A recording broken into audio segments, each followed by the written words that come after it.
Awal mula kerajaan di Jawa Barat.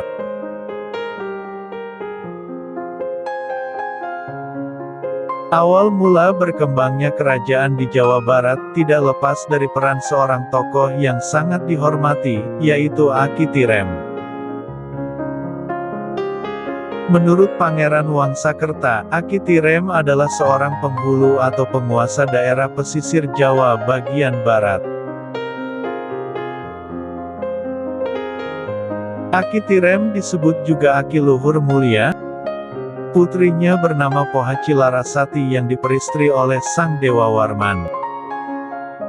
Setelah Aki Tirem wafat, Sang Dewa Warman menggantikannya sebagai penguasa di situ dengan nama Nobat Prabu Darma Lokapala. Dewa Warman Haji Raksa Gapura Sagara. Tokoh ini oleh para Mahakawi disebut Dewa Warman pertama. Istrinya, Pohaci Larasati, menjadi permaisuri dengan nama Nobat Dewi Dwani Rahayu. Kerajaan yang dipimpin oleh Dewa Warman ini diberi nama Salakanagara, yang artinya negeri perak beribu kota di Raja Tapura.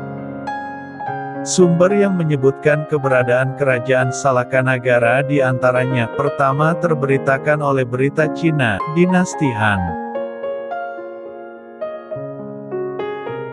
Dalam berita tersebut, Raja Ye Tiaopian mengirim utusan ke Cina pada tahun 132 Ye Tiao diduga sama dengan Yawadwipa atau Yabadiu. Pulau Jawa, Tiaopian sama dengan Dewa Warman. Kedua, dengan tulisan ahli ilmu bumi Mesir yang bernama Chaludius Ptolemes dalam bukunya Geografia yang ditulis tahun 150 yang menghasilkan emas. Di ujung barat Yabadiu, Pulau Jawa, terletak kota Arjira, Perak. Perjalanan Kerajaan Salakanagara. Kisah perjalanan Kerajaan Salakanagara dengan Dewa Warman sebagai rajanya dan keturunannya dapat diungkap dalam referensi Pustaka Rajnya Raja Ibumi Nusantara, dan dalam Pustaka Para Ratuan Ibumi Jawadwipa. Disebutkan bahwa Dewa Warman I menjadi raja selama 38 tahun dari tahun 130 sampai dengan 168 52 Caka 90 Caka. Adik Sang Dewa Warman bernama Senapati Bahadura Harigana Jaya Sakti diangkat menjadi raja di Mandala Ujung Kulon. Adiknya seorang lagi bernama Sweta Liman Sakti jadi raja di daerah Tanjung Kidul dengan ibu kota Agrabintapura. Dari perkawinannya dengan Pohaci Larasati, Dewa Warman I yang bergelar Prabu Darma Lokapala Dewa Warman Haji Raksa Gapura Sagara. Mempunyai beberapa orang anak laki-laki tertua menggantikan kedudukan ayahnya bernama Prabu Dikwijayakasa Dewa Warman Putra dan menjadi Dewa Warman II yang memerintah dari tahun 168 195 Ia menikah dengan putri keluarga Raja Singala dari Sri Lanka, mempunyai seorang putra menjadi Dewa Warman III dengan gelar Sangasagara Bimaya Sawirya, memerintah dari tahun 195 238 Putri tertua Dewa Warman III bernama Tirta Lengkara, menikah dengan Raja Ujung Kulon bernama Dharma Satyanagara yang kemudian menggantikan mertuanya menjadi Dewa Warman IV yang memerintah dari tahun 238 252 Dewa Warman IV mempunyai putri sulung yang bernama Mahisa Suramardini Warmandewi menikah dengan Darmastaya Jaya yang kemudian menjadi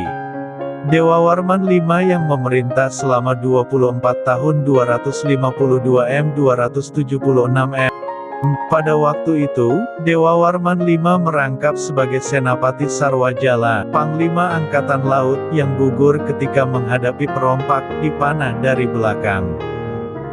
Kekuasaannya dilanjutkan oleh istrinya hingga tahun 276 289 Dari ibunya, kekuasaan diberikan kepada anaknya yang bernama Ganayana Dewa Linggabumi, putra sulung Dewa Warman V, Sang Mokteng Samudera sama dengan mendiang di lautan. Prabu Ganayana-dewa berkuasa selama 19 tahun dari tahun 289 M308 M. Dari perkawinannya dengan Putri India memiliki beberapa putra dan putri. Putra sulungnya menjadi Dewa Warman VII, yang bergelar Prabu Bima Dikwijaya Satyaganapati.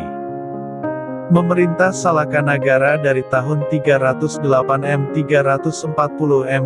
Putri sulung Dewa Warman VII yaitu Spatikarnawa Warmandewi bersama suaminya kelak menjadi Dewa Warman VIII. Karena putri sulung ini belum menikah, maka pada tahun 340 ia dinobatkan menjadi Rani atau Ratu Salakanagara. Pada tahun 348 ia menikah dengan seorang raja bergelar Prabu Dharmawirya Dewa Warman. Ia memerintah dari tahun 348 sampai 363 M. Pada masa pemerintahan inilah mencapai puncaknya, negara subur makmur sangat memajukan kehidupan keagamaan.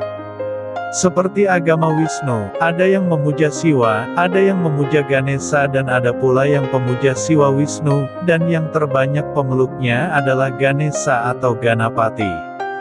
Mata pencaharian penduduknya berburu, bertani, berniaga, dan nelayan. Dewa Warman VIII memiliki beberapa putra dan putri. Putri sulung bernama Iswari Tunggal Pertiwi Warmandewi atau Dewi Minawati. Putri cantik ini kelak diperistri oleh Maharesi Jayasingawarman Guru Dharmapurusa atau Raja Diraja Guru, Raja Tarumanagara pertama.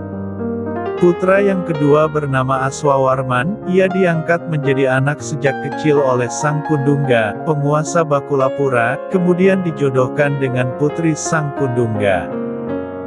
Yang ketiga seorang putri bernama Dewi Indari yang kelak diperistri oleh Maharesi Santanu, Raja Indra Prahasta yang pertama. Putra Dewa Warman VIII lainnya tinggal di Sumatera yang menurunkan raja-raja di Sumatera. Di antara keturunannya adalah Sang Aditya Warman. Dan, yang lainnya tinggal di Yawana dan Semenanjung. Putra yang bungsu menjadi putra mahkota, dan menjadi Dewa Warman IX, akan tetapi ia menjadi bawahan Raja Tarumanagara karena kerajaan ini telah menjadi besar dan kuat. Demikian pula Sang Aswawarman menjadi raja yang besar kekuasaannya di Bakulapura. Dewa Warman VIII memiliki dua permaisuri. Yang pertama Rani Spatikarnawa Dewi yang menurunkan raja-raja di Jawa Barat dan Bakulapura. Permaisuri yang kedua bernama Chandralocana Putri seorang Brahmana dari Kalankayana di India, yang menurunkan raja-raja di Sumatera, Semenanjung dan Jawa Tengah.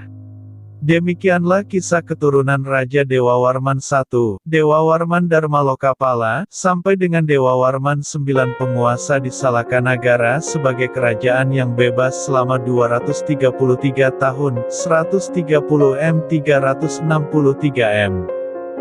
Dewa Warman VIII dianggap sebagai Raja Salakanagara terakhir. Sebab putranya Dewa Warman IX sudah menjadi Raja bawahan Tarumanagara.